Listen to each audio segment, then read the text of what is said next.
I'm a third-generation Montana farmer rancher. I raise registered Black Angus. I also sell about 1,000 ton of hay. The operations of a new tractor are really nice. Modern equipment has a lot of sensors, electronic switches. These power shift transmissions are wonderful. But during the busy season, the tractor kept shutting down for no reason. It was weird. It would just randomly shut down. And so I thought maybe it was something in the fuel system. I changed the fuel filter, but it kept doing it. So then I finally called our John Deere mechanic, and he said, really the only way we can figure this out is we got to hook up a computer and download the error codes. And I said, all right, can I come in and borrow it? Oh no, we don't do that. I said, okay, I'll rent it. How much does it cost to rent it? No, we don't rent it. Well, I had hay ready to bale, and that's a critical time because if you get a little rain, it could wreck the quality of the hay. He says, I can't get to you for a week. They aren't going to give me the tools to be able to fix it myself. I was stuck. John Deere is costing farmers and ranchers like Walter billions of dollars in lost income. And what John Deere is doing affects you even if you're not a farmer. It has officially happened. Authorization denied. A repair shop like mine, we're charging half what Apple would charge. Almost a whole entire paycheck just to swap out some handlebars. If I replace a component, it breaks something in the phone. I just need a new battery, come on! Why is it so hard to repair the things we own? So this is the tractor. Yep, this is the culprit. It was just randomly shutting down. First thing we did was change the fuel filters in it, and it didn't really resolve the problem. So I was stymied at that point. That's the only thing that you basically have the ability to do without the John Deere software. That's exactly right, yep. The first couple tractors I learned to drive on didn't have any electric controls. It was all mechanical controls. But, you know, those old tractors were pretty easy to diagnose if there was a problem, and pretty easy to fix those problems. When a modern John Deere tractor malfunctions, you can't diagnose the problem without John Deere's software. But John Deere won't let farmers or independent mechanics use it. Only an authorized dealership. And I said, all right, well, send your tech out, let's get it done. Yeah. And he says, well, but we're pretty busy. We might be able to do it a little faster if you brought it into our shop. And that faster ended up being A month. in farming, Let's go. time is of the essence. We have windows of opportunity where we can get our crop planted at the right time. Too early, you might damage the crop. Too late, you might damage the crop. And then on top of that, you've got Mother Nature.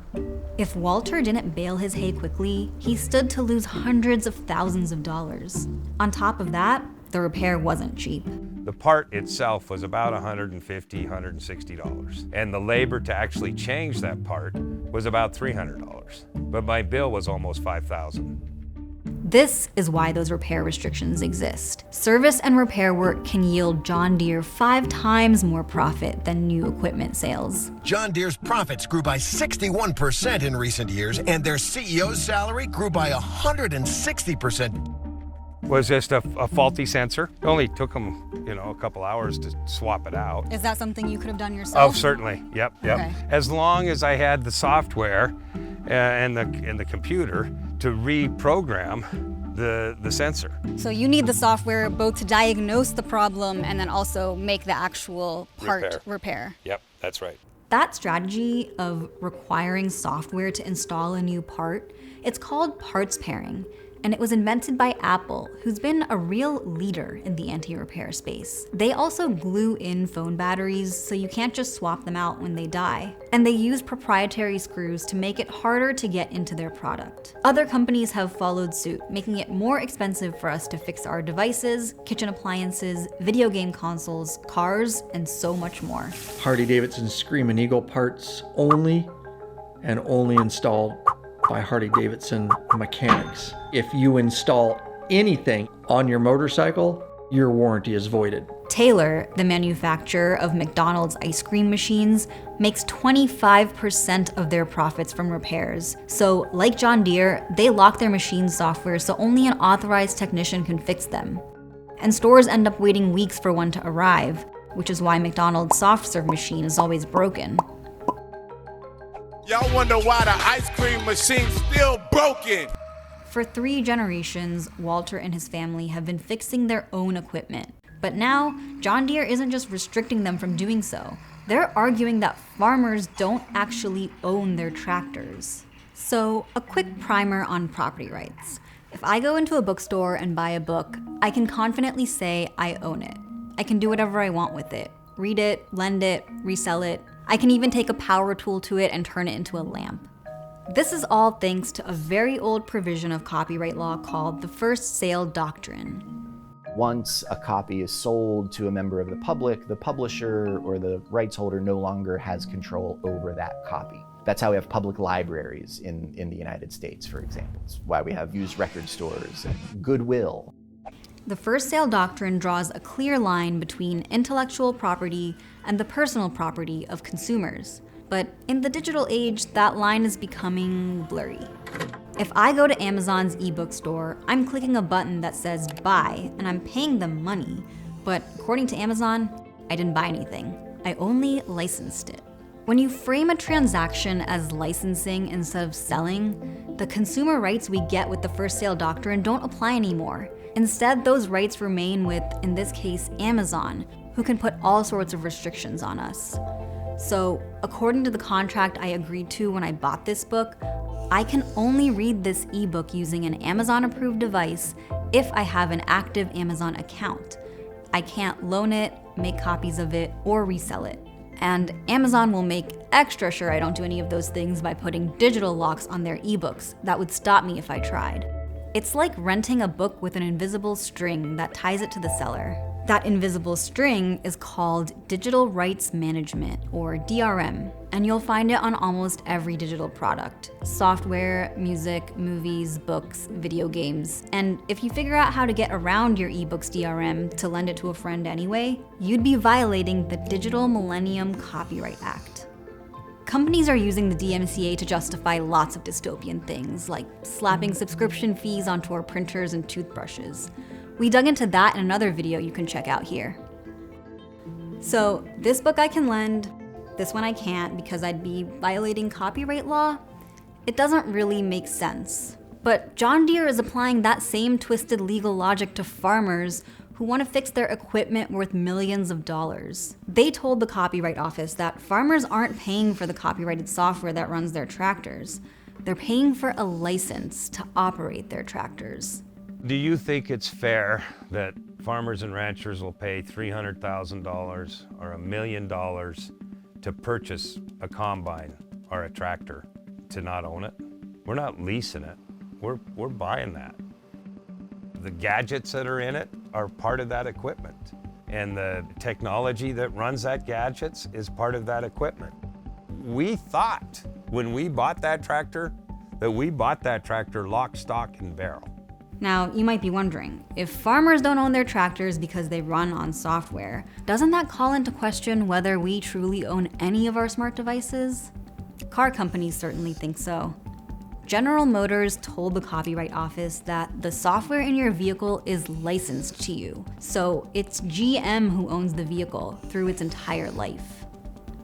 If you like taking your car to your local repair shop for oil changes, this is bad news. In the past, an oil change was as simple as, pressing the gas pedal 3 times. Today, you're hooking up an extremely expensive piece of software. Bob Lane owns this independent auto repair shop near Boston. He's seen firsthand how car manufacturers have used new tech advancements not just to make cars more safe and more fun to drive, but to monopolize the repair market. What I'll have to do is I will have to plug into the OBD connector along with my scanner. Bob's technician is using BMW's proprietary software to finish up an oil change on a 2023 model. I'm now connected to the vehicle. Each manufacturer has their own software, which mechanics need to figure out why your check engine light is on and then to do the actual repair. Car makers won't sell that software to mechanics, but they will license it through expensive temporary subscriptions. 24 hours can be $200, $250. An annual fee could be $10,000 or $15,000, depending on the manufacturer. What we're really concerned about today is resetting the engine oil. When the technician tries to reset the level, nothing happens. And sure enough, it didn't do it. Even after subscribing to BMW's software, Bob's shop can't reset the oil light because BMW has put on a software lock that only the dealership can do it. We should be able to reset that light. We're in the auto repair business. So if you bring your car to me, I don't want to fix your car and get 80% of the way through a diagnosis and not have the information to complete that diagnosis, the additional 20%. And then I say, I got to send you to the dealer because we don't have the information. Data restrictions cost independent repair shops around $3 billion each year. Do you want to see your mom and dad's friend down the street that was fixing cars go out of business? Because that's what's going to happen. Car companies also lock out local repair shops by aggressively getting design patents for the parts of a car that are most likely to be damaged in a collision. So if you crash your Ford Fiesta and you need a new fender, if there's a design patent on that fender, the only place you're going to be able to get that part is from Ford, and Ford gets to charge whatever it wants to charge. These are all reasons why your car repair bill has shot up nearly 70% in the last decade. Repair monopolies don't just cost us money, they also endanger our health, like for people who use electric wheelchairs. I've got friends that spend almost a whole year in bed because they're waiting on repairs. And having to wait for authorized repairs can leave hospitals without critical equipment for weeks. They don't want to give us tech support over the phone, they don't want to sell us parts, and they don't want to give us any technical literature. For farmers and ranchers like Walter, repair monopolies exacerbate the pressures of a high-stakes job. Farmers and ranchers, we have the highest suicide rate in the nation. And it's because our occupation is so stressful. Equipment breaking down, and you are not able to fix it, you can't do anything, that's a whole new level of stress. So how can we break up these repair monopolies? Well, 3 ways. The first is to enforce our existing antitrust laws. Farmers have filed multiple class action lawsuits against John Deere, saying their repair monopoly violates the Sherman Act. The Justice Department says they support the farmers, and the Federal Trade Commission has been investigating John Deere's repair monopoly since 2021. The FTC has already broken up repair monopolies from Harley-Davidson, Weber, and Westinghouse, so they can't void your warranty anymore if you use your local repair shop or do the repairs yourself. The FTC also got us our McFlurries back. Along with other repair advocates, they got the Copyright Office to grant an exemption to the DMCA so that third-party repair can circumvent the digital locks on the ice cream machines to make the necessary repairs. And that's the second way to break up repair monopolies, updating our outdated copyright laws. The Freedom to Repair Act would permanently amend the DMCA so we can jailbreak all our machines and devices, as long as it's for repair. But the most important thing we can do is pass right to repair laws and force companies to sell products that are easier to repair without going through the manufacturer. Laws like this are currently working their way through 30 state houses. The right to repair movement is gaining more traction. This is about competition. I bought it, but I'm kind of a slave to your operation. Is it more cost efficient to have it fixed or to have it replaced? You do a charge port repair for $15. $15? Yeah. Wow. Okay. Still, the legal battle has been tough. On one side, you have farmers, local repair shops, disability rights advocates, DIY fixers, and zero waste advocates. On the other side, a group of companies worth over $10 trillion. And with all that money and lobbying, the fight has gotten pretty dirty. Microsoft was going around telling our members in the legislature they weren't going to sell their Surface tablets in Washington any longer if we passed the bill the way it was. To see that tug of war in action, let's see how it's playing out in the auto industry, where the fight over right to repair started nearly 30 years ago. Why should only some people be able to obtain repair information, while others do not have access to it? Over the next decade, Congress considered several federal right to repair bills for cars, but automakers lobbied fiercely and none passed. But we just don't think there's a problem. Until 2012. Massachusetts passed the nation's first right-to-repair law for cars. Very excited, very ecstatic. Automakers agreed to obey the state law across the country to avoid more costly battles, but their lobbying did get them a loophole. The law didn't require car manufacturers to share any repair data that was transmitted wirelessly, which today is how most new cars do it. And when Massachusetts tried to close the loophole in 2020, car companies spent $25 million trying to defeat the bill. They ran ads like this one, showing a woman being stalked in a parking garage at night. The message? Right-to-repair laws will give criminals access to your car's data. That's a wild argument to make, so let's take a closer look at it. New cars are like smartphones on wheels. They're collecting really sensitive data about how we look, where we go, and how fast we get there. And car companies use that data to infer even more intimate stuff about us, like our genetic information and sexual activity. That's creepy, wish they wouldn't do that at all. But they're saying that sharing repair data with mechanics would also compromise all this other vehicle data. But the Mozilla Foundation found that car companies are already exposing our information, with data breaches caused by their own mistakes, not because of right to repair. And here's the key part. Having exclusive access to all our vehicle data is really valuable. That's why automakers are fighting right to repair laws this viciously. They want data monopolies. According to a New York Times investigation, car companies take that data on your driving behavior, like how often you're braking too hard or speeding, and they sell it to data brokers, who then sell it to insurance companies, who then use it to jack up your insurance rate. Wanting to maintain a data monopoly may also be why John Deere has spent millions of dollars lobbying against right-to-repair bills. This precision ag equipment that you're using is uploading data to the cloud. So are you planting corn? Are you planting soybeans? Are you planting wheat? These equipment manufacturers are harvesting real-time data of the condition of the crop, the quality of the crop, and the yields of those crops. Real-time aggregate data about which crops are going to hit the market before they do. They could actually manipulate the market with it. They only have to know the information about what's actually happening with harvest minutes before somebody else knows it. Across the country, the fight over right to repair wages on. Still, these 8 states have managed to pass a bill. One of those is Massachusetts' updated auto repair law, which passed in 2020 with 75% of voters approving it. But automakers sued to block it, and the legal battle has kept it from being fully enforced.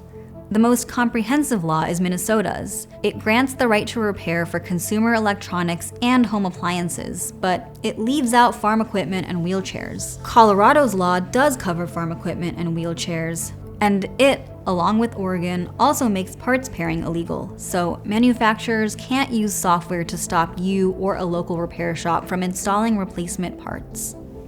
But a patchwork of state laws isn't enough. We need comprehensive federal right to repair laws, like the Fair Repair Act, which would remove software locks and other repair restrictions from your phone, laptop, and other devices. Lawmakers have also introduced federal right to repair bills specifically for cars and for farm equipment. It's kind of therapeutic to take on a problem and fix that problem yourself. And that has been taken away from me. That is about 30 years old. It has around 12,000 hours on it. Walter bought this older John Deere tractor secondhand so that when it broke down, he could troubleshoot it with his local mechanic. And pull it back 3 times, and then to the right twice, and then read the error code. With the error codes, Walter and his mechanic could figure out what part he needed to replace, which he found on eBay. And this was an official John Deere part that you bought on eBay. That's right, on eBay. Walter installed the new part himself and was back up and running within a day. No software, didn't have to reprogram the part. And the final repair bill? About $90. And I was able to do it myself. Thanks for watching The Classroom. We're always looking to tell more stories like this one, unpacking the economic systems that impact all of our daily lives. What other issues do you want to see us cover? Sound off in the comments, and don't forget to like and subscribe.